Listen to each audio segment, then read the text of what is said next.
Hello, my name is Duncan Alderdice, and the reason I'm making these videos is to document the journey I take as I become who I am. Today was an interesting day. We'll call it a productive day. Actually, it was a really productive day. First item of business, 42 dials on the day, relatively low. However, 55 LinkedIn messages sent out, so that's not a connection request, which kind of counts. As well as 3 demos booked, all of which actually came through LinkedIn. So clearly the catapult thing or the slingshot of what I've been doing is starting to pan out and pay off, which is nice. 4 demos held on the day, 0 deals closed, which puts us at 23 out of the 55 new demos I need to hold.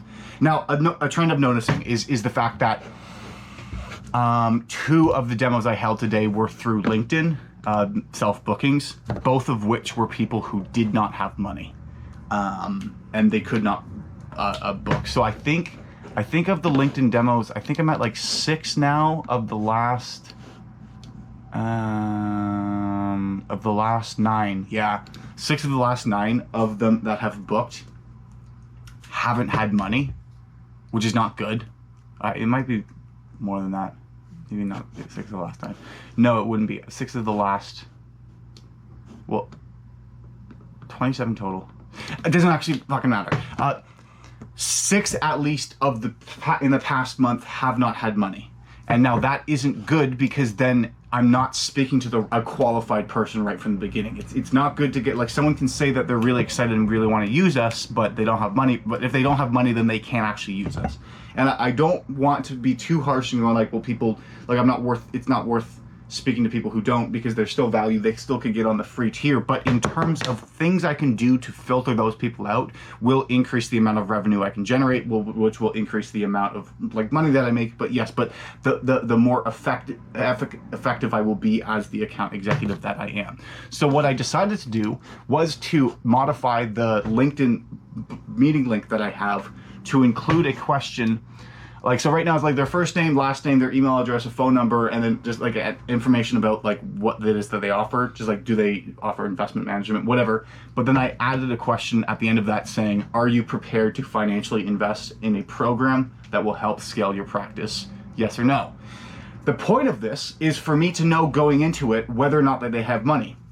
If someone says no to that, that's fine. I'll still talk to them. But but then the nature of the conversation will be away from, it won't be going to close them, but to see what are they actually interested in, what are you trying to do?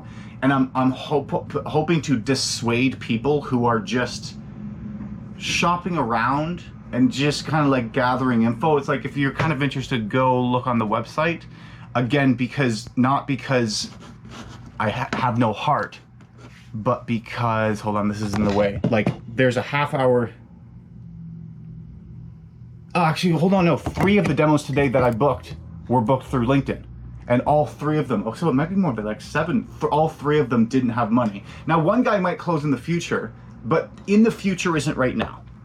So again, it's still worth having the conversation sometimes, but I just kind of want to eliminate the ones who never will, and get some more intent with people.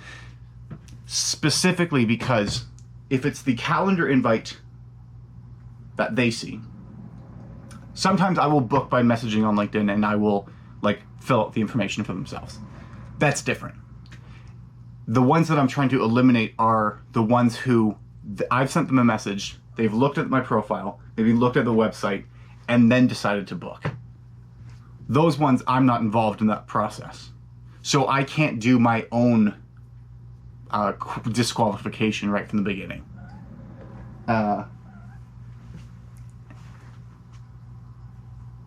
So I need to put in a screen to kind of screen them out, or at least hint at the fact that, again, they know they're going into it. They're like, there's a financial commitment.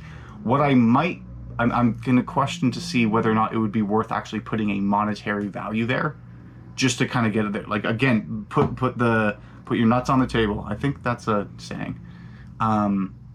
Just put it out there so that we're both on the same page. Because again, if you see that number and you're going like, yeah, I'd be willing to pay that, and we have a conversation, that doesn't mean I'm closing you. Like, I'm not. It's not going like I have to sell you. Now it's like, okay, now we can actually just figure out whether or not this program is right, which tier is right, if it even makes sense, worthwhile, if that matches. Because we've eliminated cost being a factor that would prevent anything going forward. Because if it is going to be the factor that's going to stop, that's going to be ultimately the ultimate deciding factor, well then let's stop the conversation altogether. Or at least just give me insight. Because it's not like you have to be able to, whatever. So we'll see that. Just because I know there's 23 of the 55 that I've held. But like today, I've held 3 demos, but they're not 3 actual demos. They don't count because they've been disqualifications. So it's a way to minimize that. We'll see. There's a demo booking competition going on, and I have kind of worked my way up to tied for 3rd place now, which is pretty cool. Tomorrow, I don't know whether I'll be able to book many because my calendar is full. The guy that I was texting a bunch yesterday, hoping to close, didn't close. He kind of got mad at me that I texted him so much, but then I texted him again today, and he was like, I'll have a final answer for you tomorrow at 11:30. So I said, I'll call you then, and booked a calendar invite just so it will be there. Whether that closes or not, it's really a toss-up. No idea. There's a demo before that, but we'll see. And then I have 2 follow-ups with people who, again, demoed through LinkedIn, didn't have money, just to see whether they would have money now. We shall see. We have no idea. Again, it's just we're making micro improvements, as well as the fact that, like, today there was a point where, like, I sent a message to the kind of the group. Like, I had 5 unread messages from people replying to my messages, which is great because when I have excess demand, that's when I can cut the amount of supply I'm going to give out.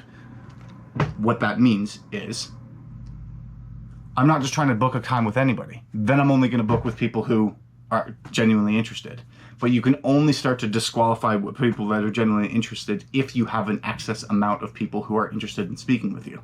So there you go. And naturally, there's going to be more people that don't have the money to invest than do, because the way wealth is distributed across a population is not like this, meaning like it's kind of like normally distributed where the average people have like an average amount. It's more like, is that actually, I don't know if I've explained that well. It's more like this, where, okay, hold on, let me just draw it. Amount,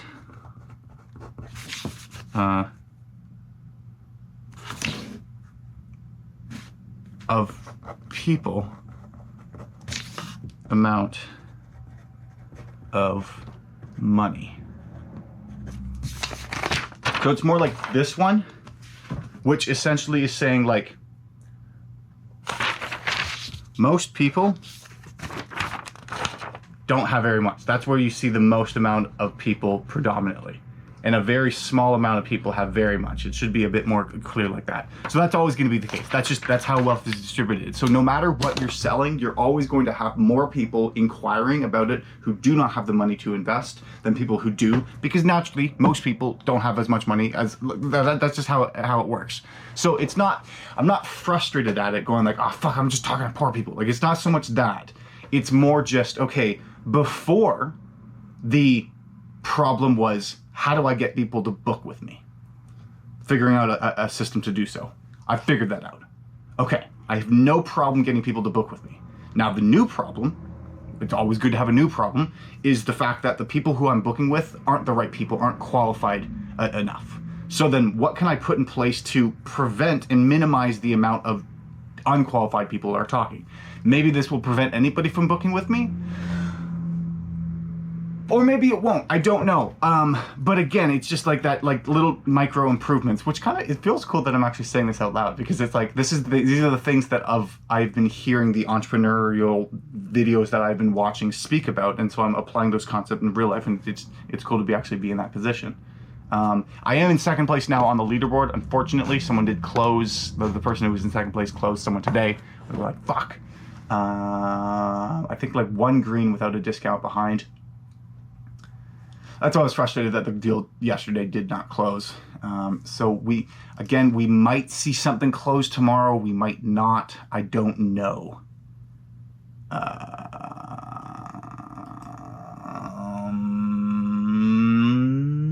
We'll see. But, okay, cool. I might do some research into how to, like, what you can do to prevent people who don't have money from booking a time with you. Because again, I think it's not so much, because there are going to be some people who, like the guy who I spoke to, like at the end of the day here, he didn't have money, but he was planning for the future. He's going like in a year or 2 years, I'm going to go independent. So I'm trying to figure out what could be useful for when I make that move. Great. There's intent. The problem is it's not today, but in terms of intent, like I don't, it still might turn into something. Like, so let's go with that. The person I'm trying to eliminate is the person who isn't planning for the future. They're just trying to find someone who will do the work for them for the cheapest price possible. And really, it's just a lack of competence on their end and not a current financial position that they're in right now. These are the ones I'm trying to avoid. I'm looking into what I can use once I have the money. Open to a conversation. I don't really know what I'm doing. No, it's just it's kind of go away. But again, you work to get to that point. We're happy, feeling good. I'm gonna make. I've been eating pasta salad. It's been pretty good. I think this is all I have to say. Read. I could read. Yeah, I'm running out of words. Clementine Club, thanks for sticking around to the end of the video as always. And you should remember to believe in yourself because you're more capable of doing great things than you give yourself credit. I'll talk to you later.